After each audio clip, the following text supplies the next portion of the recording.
រឿងនឹងយ៉ាងមិនទៅខ្ញុំចាំអស់3ម៉ោងទៅហើយមិនទាន់ចេញមកទៀត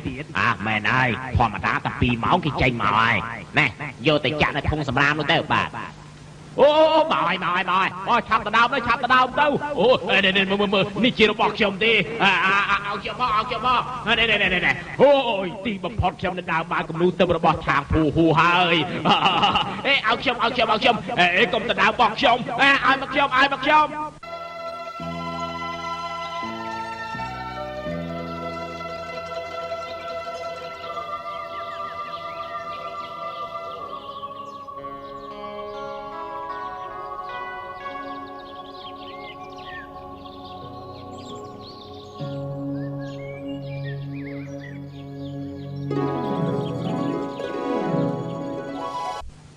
ខ្លាញ់មួយចាមនេះគ្រប់ទេបន្តិចបានហើយនៅខាងក្រៅមានមនុស្សច្រើនណាស់សុំគំនូមិនរវល់នឹងគេទេអី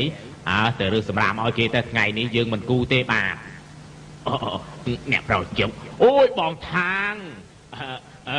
បងជុកបងថាងជួយខ្ញុំផងហើយមើលទៅបងជុកប្រកាសជាចាញ់នៅសល់តែកាតហើយនេះ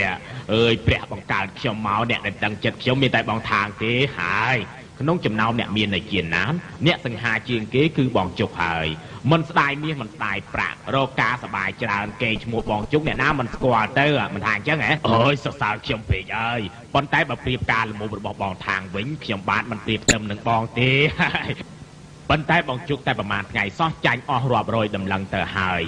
មកស្រែកឲ្យគេជួយធ្វើរបៀបនេះមិនមែនជាមិនជោបាយទេបងចេះដឹងមែនខ្ញុំបាទមានគំនិតយ៉ាងនេះមែនលើកនេះចង្រៃណាស់គ្រាន់តែមកប្រើសោះចាញ់អស់គេអាកអស់ជាង30ម៉ឺនដំឡឹងឯនោះសង្ឃឹមថាបងថាងជួយគូគំនូឲ្យខ្ញុំ30ផ្ទាំងដើម្បីឲ្យខ្ញុំសងបំណុលគេបានមិនអីទេសួយចេញទៅក្រៅទៅបាទ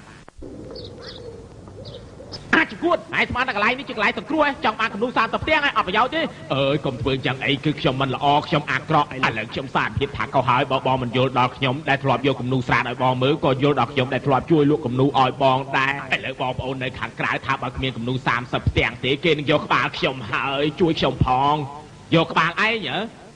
មិនត្រឹមតែបងប្អូនមិនជួយឯងប៉ុណ្ណោះទេសូម្បីតែខ្ញុំនឹងគូគំនូទុងព្រលឹងឲ្យឯងមួយទៀតថាឯងងាប់ដោយមិនស្ដាយអើយបងអើយ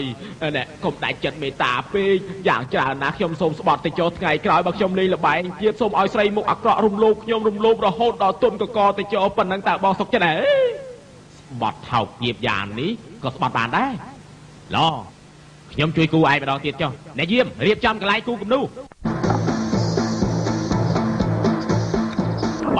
ពិតជាចិនអដល់ឆ្អឹងមែនមិនបាននិយាយច្រើនទេដោះខោអាវភ្លាមដោះខោអាវ